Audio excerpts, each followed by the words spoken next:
Hello everyone, my self सूफी शेख। और आज फिर से मैं आपके लिए एक इम्पॉर्टेंट आंसर लेकर आई हूँ जो है introduction, meaning, definition and scope of macro economics.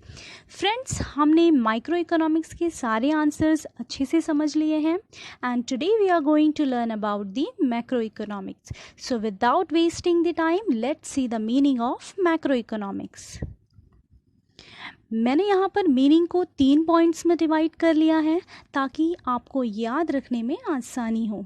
First point of meaning is macro economics is the branch of economics which analyses the entire economy. इसमें कहा गया है मैक्रो इकोनॉमिक्स इकोनॉमिक्स का एक ब्रांच है जो एंटायर इकोनॉमी को analyse करता है। Friends, macro economics micro economics का टोटली अपोजिट है।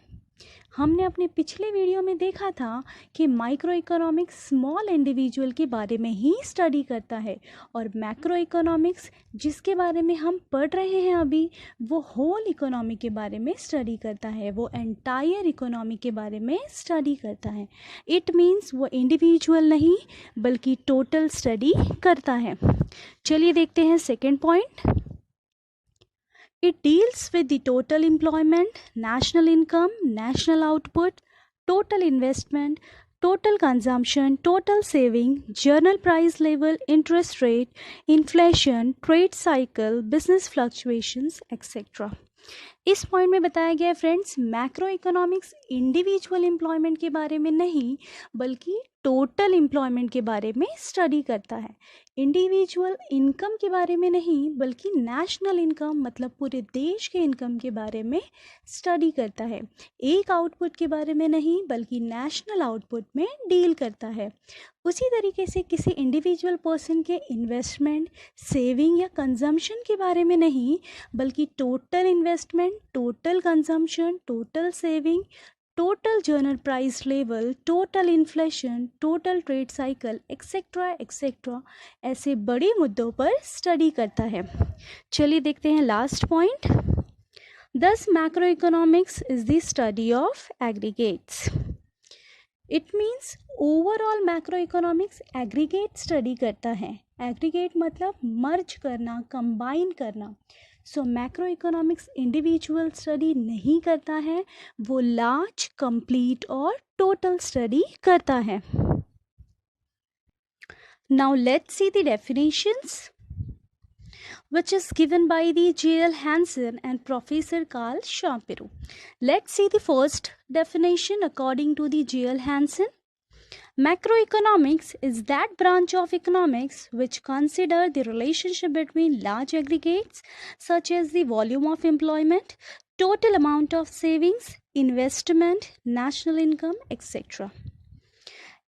इस डेफिनेशन में इन्होंने कहा है कि मैक्रो इकोनॉमिक्स का एक ऐसा ब्रांच है जिसमें हम लार्ज एग्रीगेट के बीच में रिलेशनशिप बनाते हैं, जैसे टोटल एम्प्लॉयमेंट कितना है, टोटल सेविंग कैसे मालूम करना है, कंट्री का टोटल इन्वेस्टमेंट और नेशनल इनकम कितना है, एक्सेट्रा एक्सेट्रा। चलिए देखते हैं second definition by professor Karl Shapiro. Macroeconomics deals with the functioning of the economy as a whole. इस डेफिनेशन में ऑथर ने हमें बताया है कि इकोनॉमिक्स का जो भी फंक्शन है, जो भी वर्क है, जो भी काम होता है, उसके बारे में micro economics whole means complete study करता है। मतलब जिस तरह से इकोनॉमी में काम होता है और जो जो फंक्शंस इकोनॉमी परफॉर्म करती है, मैक्रो इकोनॉमिक्स उसके बारे में होल स्टडी करता है। अब वो फंक्शंस हो सकते हैं जैसे हमने ऊपर डेफिनेशन में देखा, देश का टोटल नेशनल इनकम कितना होगा, कंट्री का टोटल इन्वेस्टमेंट कितना होगा, टोटल सेविंग और कंजम्पशन कितना है, एक्सेट्रा एक्सेट्रा। चलिए आगे बढ़ते हैं अपने एक इम्पॉर्टेंट आंसर के साथ जो है scope of macro economics. Friends, हमने अपने पिछले वीडियो में स्कोप ऑफ माइक्रो इकोनॉमिक्स पढ़ा था जिसमें मैंने आपको स्कोप का मीनिंग बताया था। एक बार फिर से मैं आपको बता दूं कि स्कोप का मतलब होता है कैपेसिटी। तो चलिए देखते हैं कि मैक्रो इकोनॉमिक्स की कैपेसिटी, उसकी क्षमता कितनी है। तो जैसे आप डायग्राम में देख रहे हैं कि scope of micro economics has divided into 4 parts. First is theory of income and employment. Theory of income and employment के दो इम्पॉर्टेंट फंक्शंस हैं, theory of consumption function and theory of investment function. और consumption and investment function से बनता है theory of business cycle. Now second is theory of journal price level and inflation. Third theory of economic growth and development. And fourth is macro theory of distribution. चलिए देखते हैं first theory, that is theory of income and employment.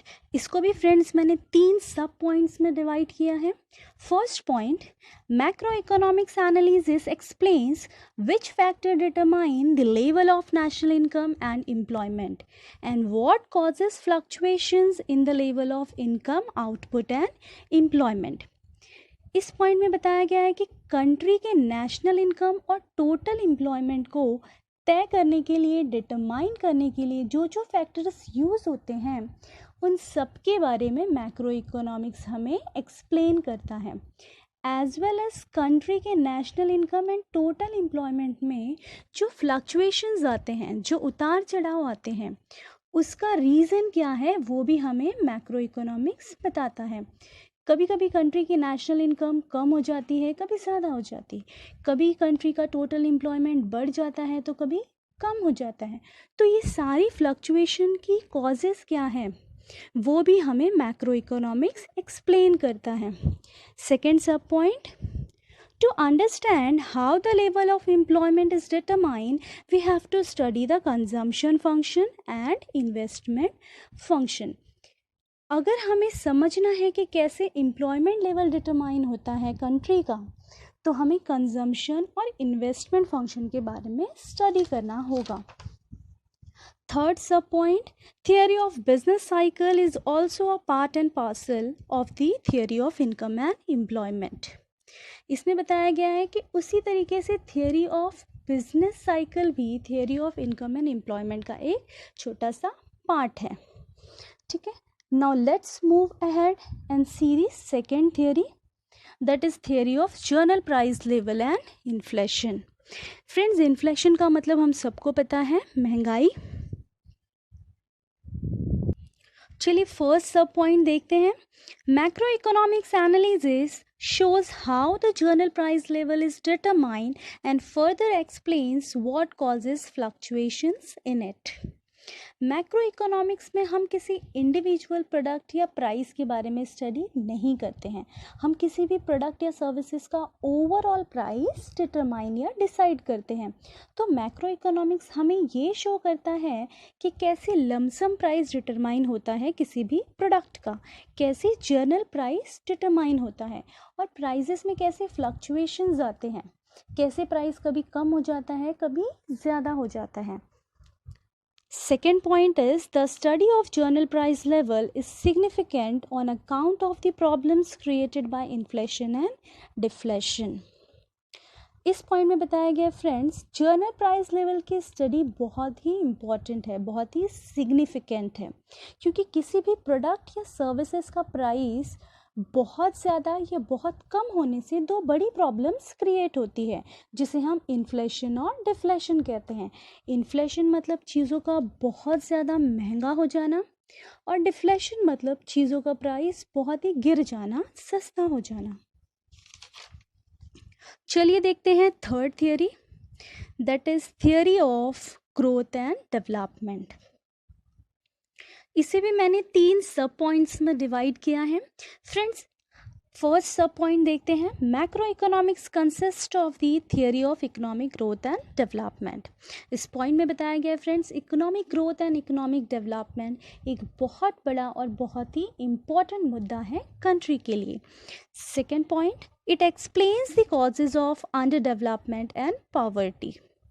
जैसे कि हमने देखा कि macro economics large study करता है, एग्रीगेट स्टडी करता है, तो मैक्रो इकोनॉमिक्स हमें एक्सप्लेन करता है कि देश में अंडर डेवलपमेंट का क्या रीज़न है, क्या कॉजेस है, किसकी वजह से हमारी कंट्री में डेवलपमेंट नहीं हो रहा है, ग्रोथ नहीं हो रही है, पावर्टी ख़त्म नहीं हो रही है, पावर्टी दिन ब दिन क्यों बढ़ रही है, क्या वजह और कॉजेज़ हैं इनके पीछे।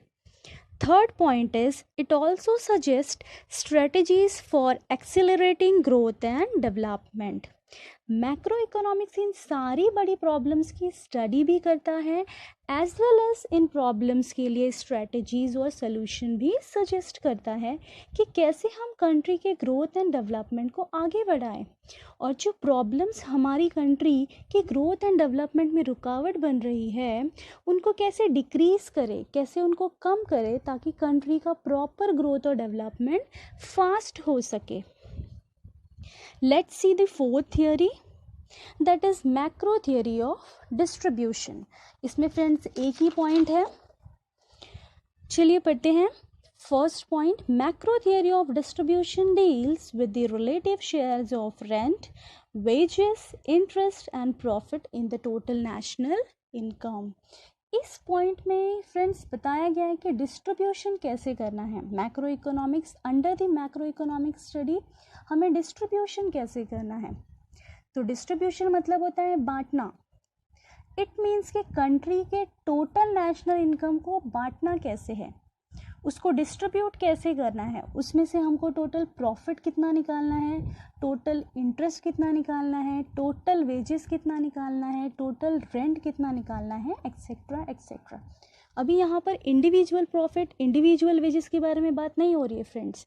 हम देश के टोटल नेशनल इनकम में से देश का टोटल प्रॉफिट, देश का टोटल इंटरेस्ट, देश का टोटल वेजेस एंड रेंट की बात कर रहे हैं कि उसको कैसे डिस्ट्रीब्यूट करना है। ठीक है, तो यहाँ पर हमारा ये आंसर फिनिश होता है फ्रेंड। सो फ्रेंड्स, आज हमने एक बहुत ही इंपॉर्टेंट आंसर देखा जो था स्कोप ऑफ मैक्रो इकोनॉमिक्स, जिसमें 4 थियरीज हैं। Once again I am repeating, theory of income and employment, theory of general price level and inflation, theory of economic growth and development, and last macro theory of distribution. So friends, अगर आपको scope of micro economics समझना है तो आप मेरा scope of micro economics का video देखकर समझ सकते हैं और माइक्रो और मैक्रो दोनों के स्कोप में डिफ्रेंशिएट भी कर सकते हैं। उसका लिंक मैंने डिस्क्रिप्शन बॉक्स में दिया है। So friends, if you understand the scope of macro economics answer, then kindly like, share and subscribe my video for the further videos related to education. And thank you so much for watching my video.